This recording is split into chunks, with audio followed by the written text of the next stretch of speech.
जंग खत्म हो गई और हिंदुस्तान की आज़ादी बिल्कुल यकीनी हो गई।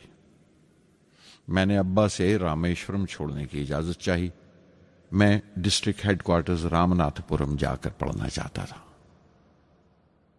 शमसुद्दीन और जलालुद्दीन मेरे साथ रामनाथपुरम तक गए मुझे श्वार्ट्स हाई स्कूल में दाखिल कराने के लिए।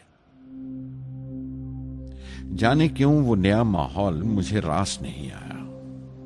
रामनाथपुरम बड़ा मसरूफ शहर था और करीब 50,000 की आबादी थी, लेकिन रामेश्वरम का सुकून और इत्मीनान कहीं नहीं था।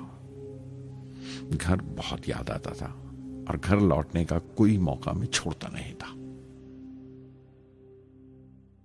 श्वार्ट्स हाई स्कूल में दाखिल होने के बाद एक 15 साल लड़के के तमाम शौक जो हो सकते थे मेरे अंदर जाग उठे। मेरे टीचर अय्यादुराई सोलोमन बेहतरीन रहबर थे, गाइड, उस नौजवान जहन के लिए जिसके सामने जिंदगी की बेशुमार मुमकिनात खुलने वाली थी।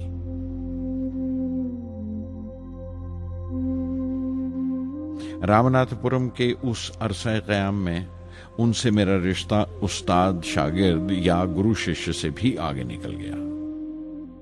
अय्यादुराई कहा करते थे, जिंदगी कामयाब होने और नतीजे हासिल करने के लिए 3 ताकतों पर काबू पाना बहुत जरूरी है: ख्वाहिश, यकीन और उम्मीद।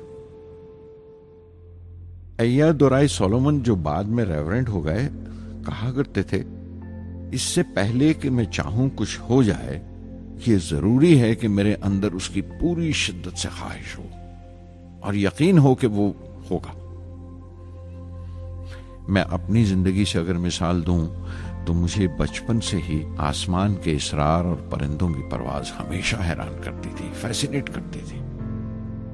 समंदर में कूंजों और बगलों को ऊंची उड़ाने लगाते देखता था तो उड़ने को जी करता था। मैं एक सादा लोग गांव ही का लड़का तो था, लेकिन मुझे यकीन था कि एक दिन मैं जरूर उन कूंजों की तरह बुलंद उड़ाने लगाऊंगा, बुलंदी पर परवाज करूंगा। और हकीकत यह है कि रामेश्वरम से उड़ने वाला मैं पहला लड़का था।